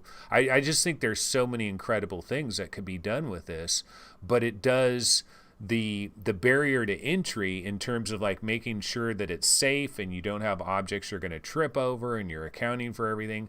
It's pretty tremendous. But with LiDAR, with more cameras that are scanning, the thing that I'm worried about though is like this is awesome. I love this. I hope somebody keeps working on this. Like I hope the guy that made this just keeps trying to do this better and better and better until he's finally displaced by a headset that does it all automatically. But I think it could be quite some time before Facebook is really going to officially want us to be walking around our entire house and playing Beat Saber or something. You know what I mean? There's a lot of legalities, because just you're putting too much faith in the in-level consumer that they're going to really cover every possible danger. Because when I did this, when I set this up, I banged my Quest really hard on basically it was a cabinet that a cabinet that's pretty high, because see you're accounting for your walls and stuff that's on the floor, but you might have something like higher up, like a fan or something that's coming down, and so maybe the next level of this is like we have to have like ceiling mapping as well, and then you can like map a fan that's in your room and stuff. But it's exciting, and it's cool that you can get a brief glimpse at this. So yeah, that's pretty cool. I'm glad that you tried it. Somebody else that actually has some experience with it. But we're kind of, excuse me, we're a little far into this interview now. Don't have a lot of time left. So what I want to do now is kind of switch up, and let's talk about like where do you think VR? Well, actually, no. Let's go back to 2016. You got your Vive Pre. You're blown away by this entire world of the Vive. I'm not sure when you might have gotten an Oculus headset, but in those early days, you probably had thoughts about where VR might be like 5 years later. Well, we're almost 5 years later. I guess coming up on like March 28th, there'll be the 5-year anniversary of the CV1, right? And then on April 6th or whatever it was, 5-year anniversary of HTC Vive. Do you believe that, like, if you could interview yourself 5 years ago, would that person be disappointed with what we have now, or would that person be overjoyed that we've got this like $299 mainstream VR thing that's pretty good? I mean, how would you describe that? So I think if I was talking to the person 5 years ago, I might be a little bit disappointed. Because 5 years ago I thought, oh, this is just the beginning. It's just going to get better and better and better. And I was thinking along the mindset of the software being better and better and better, not necessarily the hardware advancements. Like I could still get by. I have a lot of older headsets and I throw them on every once in a while and I experience what those headsets had available to them. And it's not really that different from a software experience to what we have today. So what 5 year ago me would have envisioned would have been probably a little bit more advancement on the software side of things. But that's not necessarily realistic because we haven't had huge leap and bound graphics enhancements. We haven't had huge leap and bound processor enhancements outside of from the mobile market. There's not anything that's been super groundbreaking on the PC side to say, shrink it down to a smaller chip size so that you can strap that PC on your back. I know we had backpack PCs back in 2016, 2017, and it was not practical. It's still not practical to have something like that. So I think on a standalone market for hardware, we've gone leaps and bounds over what I expected. I expected to still have a Vive with a tether and a Rift with touch controllers. I didn't expect there to be such iterative market from a hardware perspective. What I'm a little bit disappointed in is there wasn't an all-in where everybody was like, oh, cool, VR is here. Let's all develop for it. It's still mostly small indie developers kind of struggling in the market right now. There's been some success, mainly due to the Quest and things of that nature, but it's people that it's like the Atari 2600. We haven't hit the NES yet. We haven't gotten beyond that initial wave yet. And I'm waiting for that second wave. And I think that second wave is going to come and it's probably going to blow people out. It's going to, I don't think it's Apple. I'll say that. But I think it's going to blow people's minds when some of the software catches up with these hardware advancements. Were you a gamer in the 90s where you went from were you playing the Nintendo Entertainment System and then the Sega Genesis and then the Nintendo 64 and PlayStation and Dreamcast? Did you bounce around from all these different systems back in the 90s at all, or were you a computer guy? Or because I was more of a console player. I didn't really get into PC gaming until I had a Vive Pre coming my way, to be perfectly honest. Oh, okay. Yeah, you're similar to me. I'm more console. I have a console background. I've screwed around with PC gaming a couple of different times, but more of like consoles, my bread and butter type of thing. But I remember back in the 90s. So I've always been this early adopter nut job guy where all my friends were playing Super Nintendo, but I had an Atari Jaguar. You know what I mean? I was doing all this crazy, I always wanted, no, I want to experience the new thing. You know what I mean? So I would always jump to the Sega Saturn or Sony PlayStation or the Dreamcast or whatever. And I would get them the day the thing came out. And I would be all in on it. And I'm when is everybody else going to catch up to me? And when are we going to have mainstream? So I was always there early. And so then when we got VR, I was early to VR, in 2016 with the Vive, and and I got a Rift the next summer, in the summer of Rift, I think 2017 summer of Rift, and my natural tendencies was, okay, in about 2 years everybody's going to be here, what do you call it, Grand Theft Auto and Red Dead Redemption, everybody's going to be here. No one's making VR now, but in a couple short years, everybody will be here and everybody will migrate to VR. Well, obviously that didn't happen. But was there any part of you that kind of thought that would have been the natural progression and maybe you'd be playing Red Dead Redemption now in VR? Yeah, that's kind of, I felt like we had the gateway back then, and by this time it would be the norm. Flat screen gaming would become passe and everybody would be working on VR titles. And all we'd be really focused on is how do we make our VR headset lighter because it's getting uncomfortable because we're using it so darn much.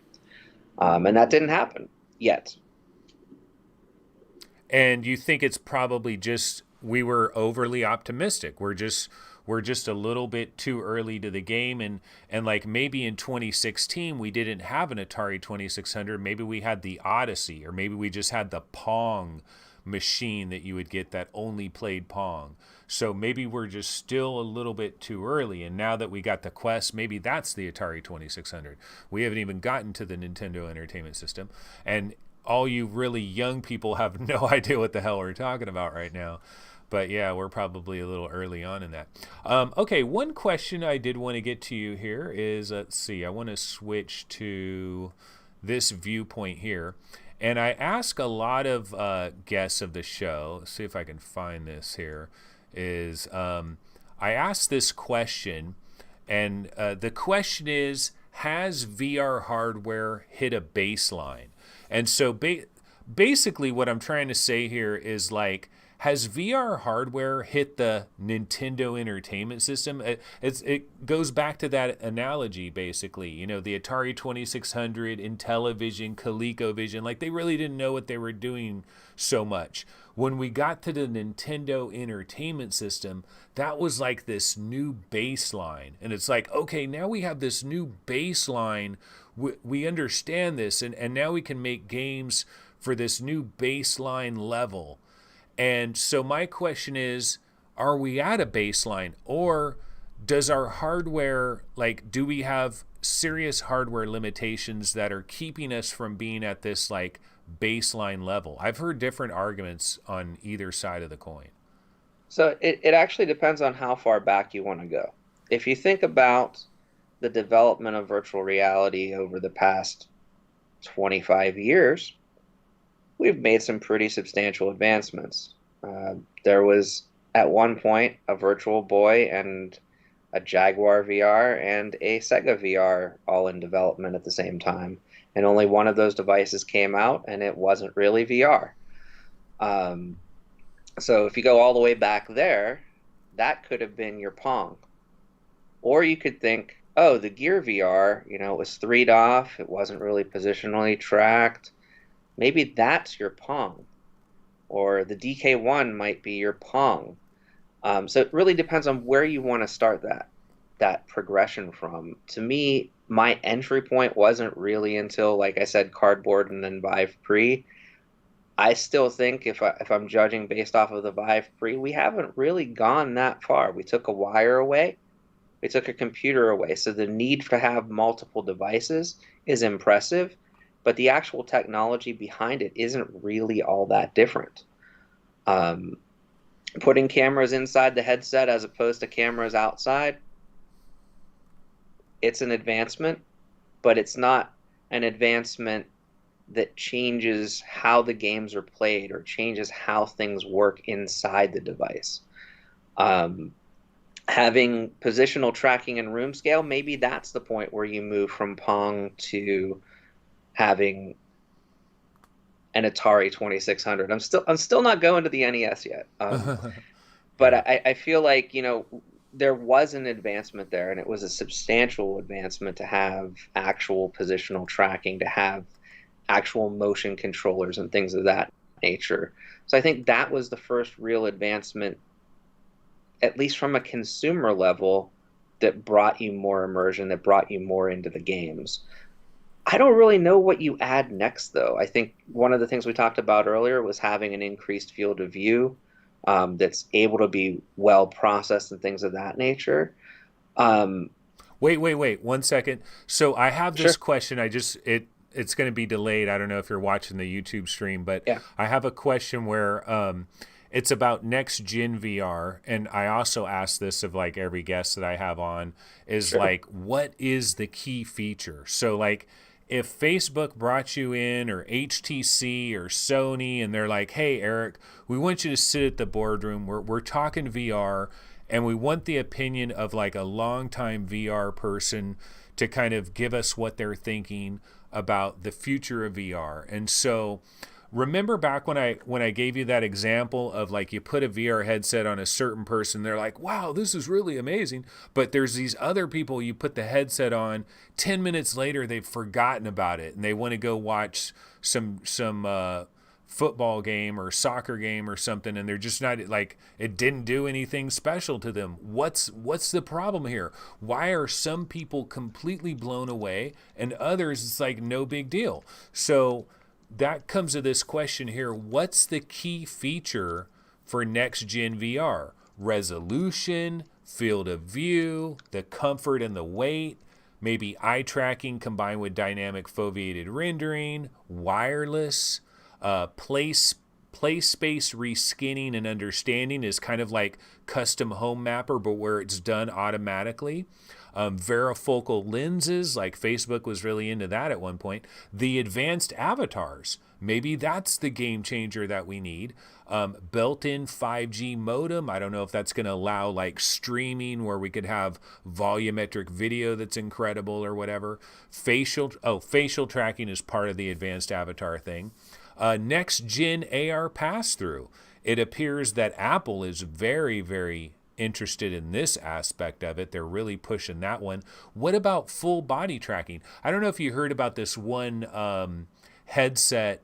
I can't remember the name of it, but some guy designed a headset when he was like 15 years old, and now he's like 21. Mm-hmm. They got this new headset, and it's like being designed around like a metaverse, basically very specifically for this like metaverse.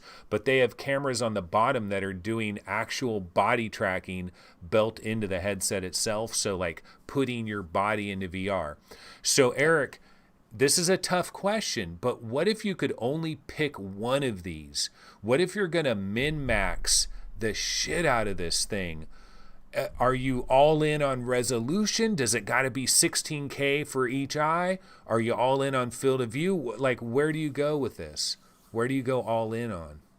So the headset that you were mentioning is actually called the Uri one, if I remember correctly. Might be the Unai one. Unai, I think. Yeah, Unai. Yeah. And I don't know how far along those guys are right now. It's still early days. It's really just a concept, but I'm interested in that. There's another headset that's doing mainly just remedial facial tracking for social features called the Deca Gear One. Yeah. So that there's a lot of that type of advancement out there. I will say, some friends at GDC a couple of years ago made a joke. Unfortunately, it was badly timed because it was around the time that the index was being worked on, where the wow feature for a fake headset that I came up with was, for me, full body tracking. And I still think that's an important thing, because if you have full body tracking from the device, you don't need additional controllers. You are the controllers. And, you know, people talk about brain-computer interfaces and things of that nature. I don't necessarily want to have something stuck in me to experience virtual reality. But if you can have a device that's sophisticated enough to track your body, to track your arms, your legs, to track whether you're crouching or standing, to track when you're seated, to track when you kick, when you punch, and things of that nature, you'll need controllers for props, for things like maybe you're doing tilt brush and you need a paintbrush, or maybe you gun game and you need a gun. But you'll also have the ability to actually see yourself in that environment mapped as yourself. So I think that to me is the key. I think having full body tracking, having the ability to really transport yourself into those worlds and have use of your hands tracked in a refined way. Like, there's hand tracking out there. I have to applaud. There's a new Leap Motion build out there that's not the device, but the software has been increased substantially. So, you know, the people at Ultra Leap are really continuing to refine what they started out with, and it's impressive. It's a lot more impressive than what we've got right now on the Quest. But I think it's not just hand tracking. Let's say you want to play a soccer game or something of that nature, football for the entire rest of the world. But you don't really, unless you have Vive trackers, have the ability to kick a ball Yeah, or today. You can't do it. even Richie's So plank experience. Like, can you really get exactly. scared by that when you don't actually see your legs and your feet on the Right. thing? But you know what? Regarding body tracking, I'm glad that you share that viewpoint, because I'm really huge into this viewpoint, because the way I look at it, see, honestly, what I want to do, like if you put me in charge of this whole thing, I would say, you know what, ladies and gentlemen, we're going to go back to stick figures, okay? We're going to go back to the simplest graphics on planet Earth. Little stick figures, flat shaded polygons, like super simplistic, because what I would love is a ginormous field of view and then also body tracking. Because when we talk about VR, one of the things that we always say is, you're in the game, man. Dude, you're in the game. Like, this is VR, like you're in the game. But are we in the game? Not really. Our hands are in the game, our head is in the game, but we're physically not there. And like, to look down at your chest and your shoulders and like really be here, and then like this is just like reskinned with what VR or whatever, but like I'm really like, just put me in Winlands, but put me high resolution and like really in Winlands. Like, isn't that going to change the immersion like leaps and bounds? Like, I gotta hope that Facebook Reality Labs, like, they have a room somewhere where they're playing with these different concepts. Like, here's a room where all we're doing is ginormous field of view, and we're testing out how immersive ginormous field of view is. Okay, here's one where we're really doing incredible body tracking, and we're going to see like how much immersion does that bring to the table. But I feel like bringing us into VR really does add this immersion. But your viewpoint was interesting from the standpoint of like, you're the controller now, because I never really thought about it like that. I thought about like, okay, I'm in VR, I want to be able to see myself in VR, but I didn't really think about you're the controller. But then that of course gets us to this idea of like, you know, with hand tracking and stuff like that, is haptics. You know, no rumble. So what do we do? Do we come up with like some kind of stick device that is like a generalized stick that can be like a tennis racket handle, a baseball bat handle, it can be a gun, like some kind of general purpose rumbling type thing, you know, Sure. that has all these different like actuators and stuff like that. And again, some of that is already happening with some of the location-based entertainment places, where they have like rifles with force feedback and things of that nature that are actually literally just pieces of plastic that have a trigger, and it's just weight. It's nothing else other than weight with a motor in it that vibrates when you have recoil and things of that nature. And I keep using guns. I am actually totally opposed to shooting people in VR. Hate it. But that's tends to be the prop that people gravitate toward the most, in those types of experience. Some other people, like there was one that had a torch that you could actually feel the heat emanating off of it. I don't really know how they did it because I didn't get the chance to lift up the visor and see what it was, but it was really impressive. Having that kind of hot cold sensation also is something that, in addition to the haptic feedback, having that actual sensation, is something that's it adds more to the realism of that virtual experience.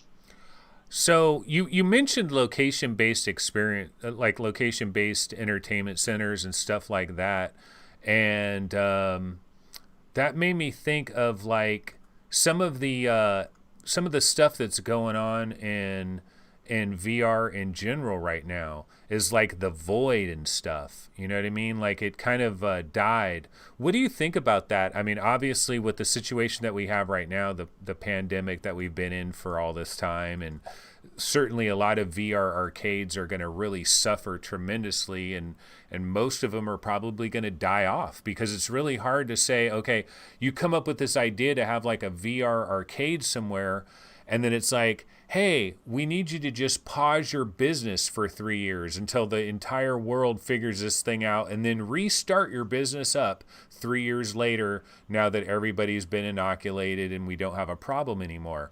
What do you think about like location-based entertainment? Do you think any of these people are going to actually weather the storm and survive through this, or do you think we're going to have all new location-based entertainment companies that are going to spring up in the next couple of years when we're on the other side of this thing? So I'm going to use a couple of examples.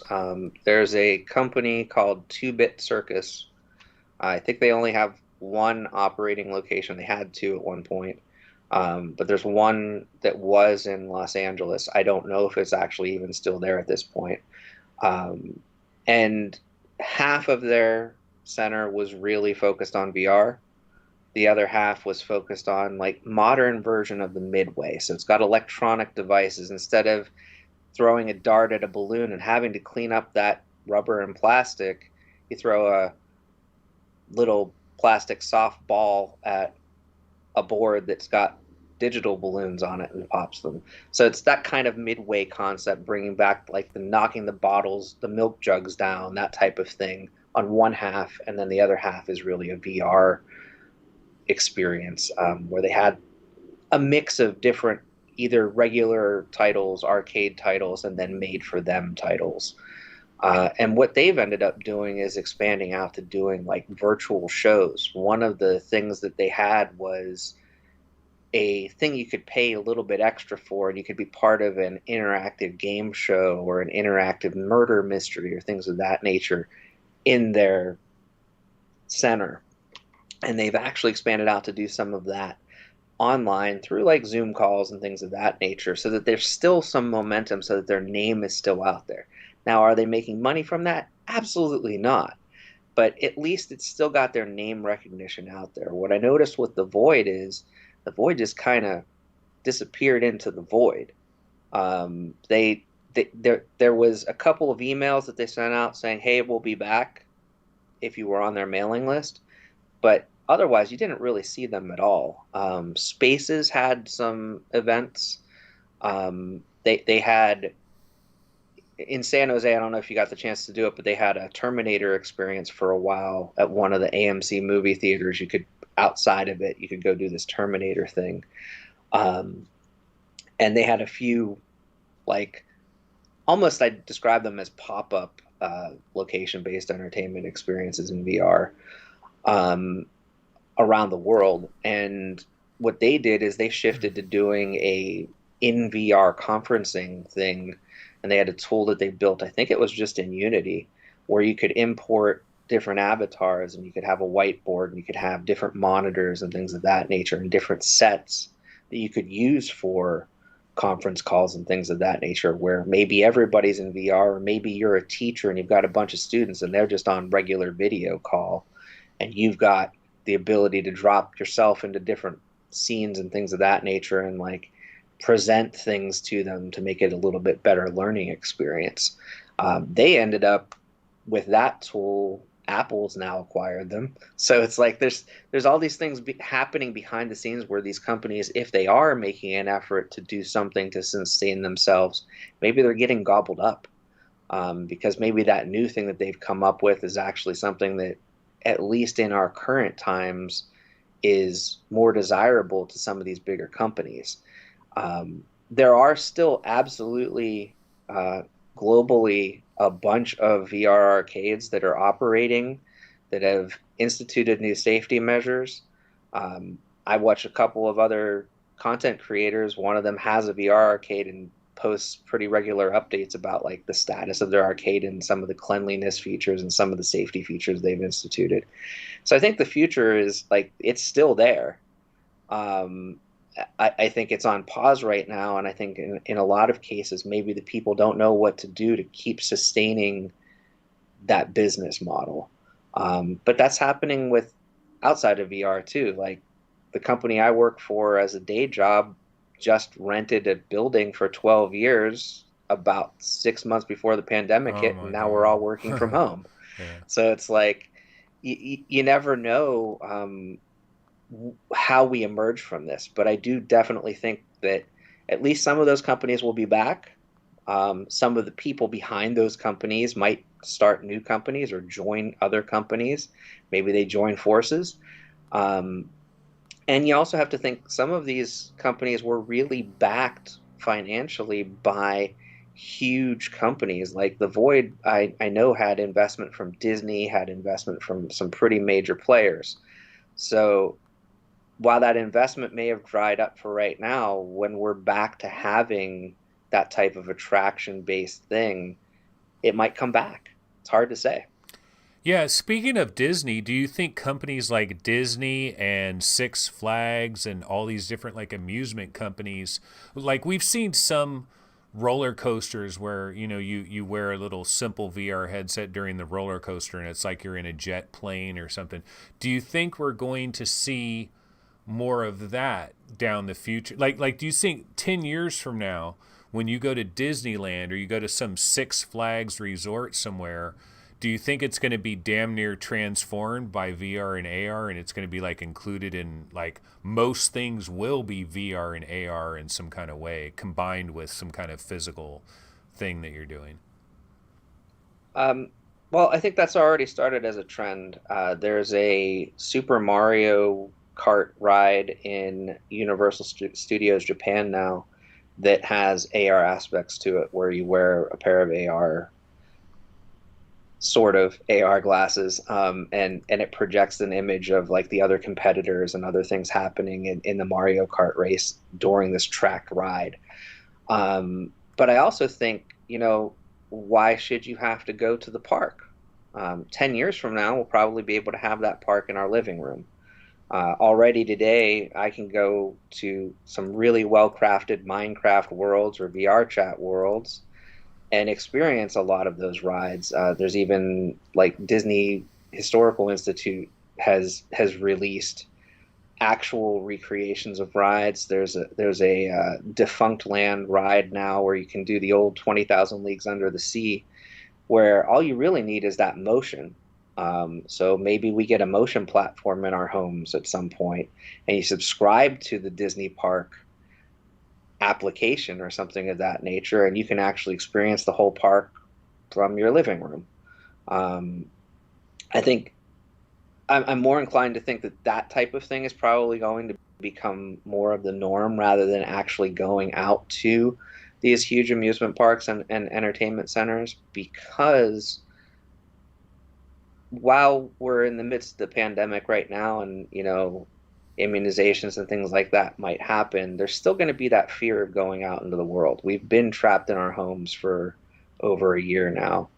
And that stigma is going to stick for a while. So I think more and more so, it's going to be bringing that entertainment to you rather than you going to the entertainment. But even within the parks, absolutely, there's going to be more VR and AR integrated.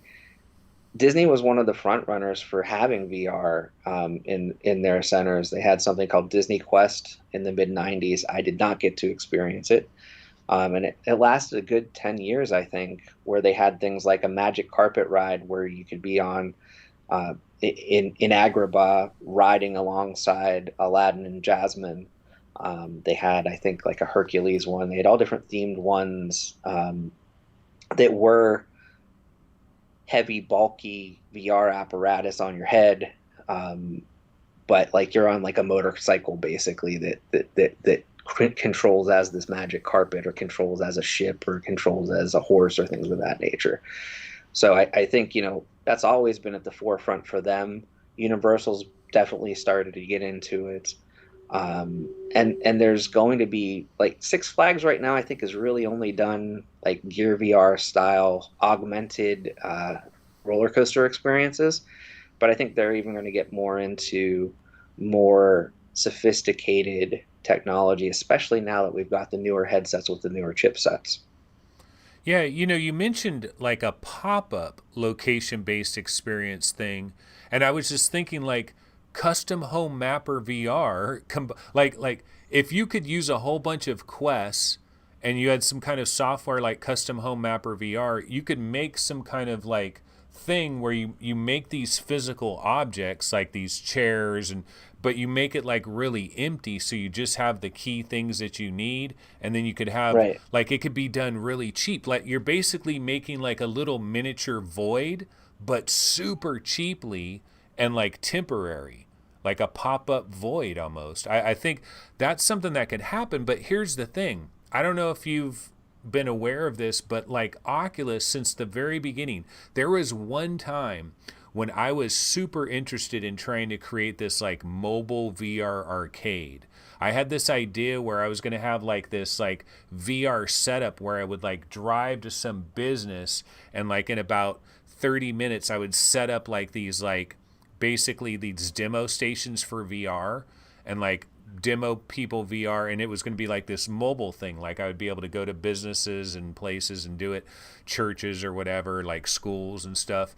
And I was really close to doing that, and then ultimately like I was like figuring everything out, and I was like I paused on it, and then the whole freaking pandemic thing happened, so it's a good thing I did that. But I was super into it, and when I was into it I was like exploring like Oculus, like I want to be able to use Oculus. And to this day, if there's any VR arcade out there that is using Oculus stuff, they're using it illegally. They do not have any license to do that. So if you go to any VR arcade and you're playing anything Oculus, unless it's like side loaded, but even then there's like possible legalities that they're skirting with it. And I'm just amazed because like I contacted people from Oculus and I told them, I said, you know, have you ever heard of Springboard VR? Have you ever heard of this? Have you ever heard that? There's like these systems out there for VR arcades that allow people to play games, and like you earn like 20 cents or whatever. Like if somebody plays Arizona Sunshine for an hour, Vertigo Games is going to earn 27 cents at this little VR arcade. Like there's ideas that have been set up. Why doesn't Oculus just copy this exact thing and make it available? Because now we have Oculus Quest, and they're so cheap, you could buy tons of them. And if you could have, you know, you could make these location based experiences with stuff like custom home mapper and stuff. The problem is Oculus has never got involved in this. I think they've looked at it, but I think every time they like take a serious look at it, it's almost like it's not worth it. And then of course now with the pandemic, obviously I'm sure they've really back away from it. But do you feel like eventually, or maybe does Facebook have plans of their own to have like some type of void thing? Maybe they have their own plans that we don't know about.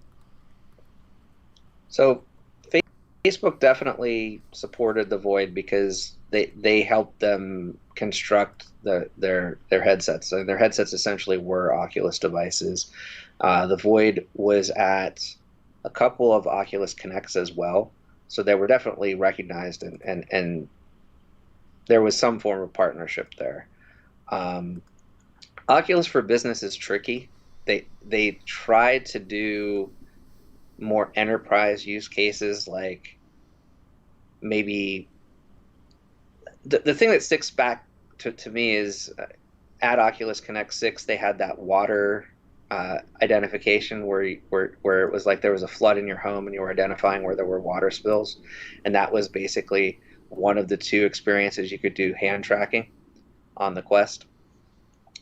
So they're trying to get like, hey, you're an insurance adjuster, learn how to do your insurance adjusting with an Oculus headset. Or hey, you work for a construction company, learn how to drive your backhoe in an Oculus headset, as opposed to like the money is definitely there if they went into location-based arcades and things of that nature. HTC has been supportive of those companies.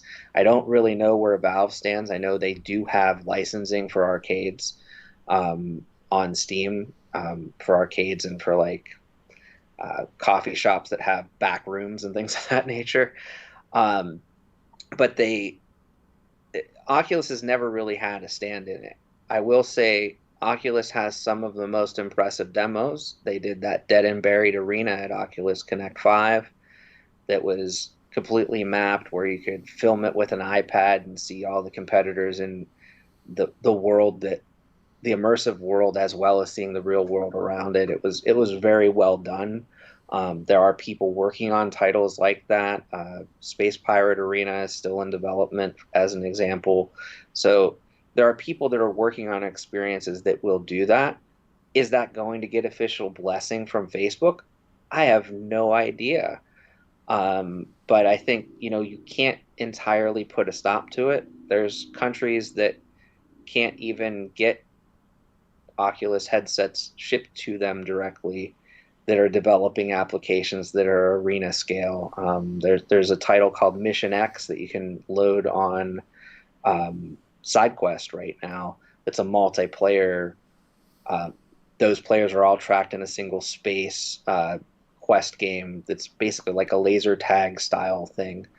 And that's being developed, I think, in a country where you can't even legally own a Quest.